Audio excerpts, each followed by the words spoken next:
Ok, on continue sur cette épreuve centrale PSI 2025.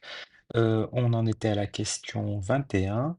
On a montré donc que AX était égal à EN. Donc on en déduit que A-1 EN égale X. Euh, le but de cette question, c'est de montrer que n de A-1 est plus grand que 2 puissance n-1.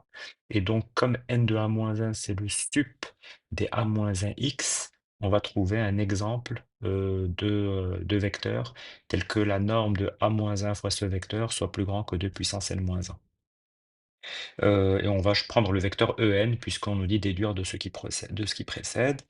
En est de norme 1, donc n de A-1, c'est plus grand que A-1 En en norme, qui vaut donc, c'est la norme de x.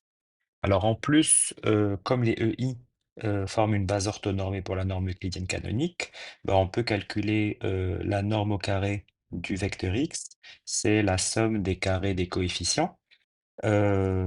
Et cette somme de carrés, quand on simplifie, ben, on se rend compte que c'est plus grand que 2 puissance n-1, puisque pour k égale 1, on a 2 puissance n-1 au carré, et c'est une somme de nombres positifs, donc si on n'en garde qu'un seul, ben, ça donne forcément un minorant. Voilà. Et donc comme la racine carrée est croissante, on peut prendre la racine et on a norme de x qui est plus grand que 2 puissance n-1 et n de a-1 qui est plus grand que x nous donne le résultat. Donc voilà pour cette question 21. Question 22, justifier que AE2 est plus grand que 2. Bah, AE2, en fait, on l'a, c'est la deuxième colonne. AE2, ça vaut E2 plus 2 fois E1. Et donc, on peut calculer la norme de AE2, c'est racine de 2 au carré plus 1 au carré, puisque c'est une base orthonormale. Et donc, c'est racine de 5 et c'est plus grand que 2. Donc, on a bien AE2 qui est plus grand que 2, strictement. On veut en déduire que le conditionnement de A est strictement plus grand que 2 puissance n-1.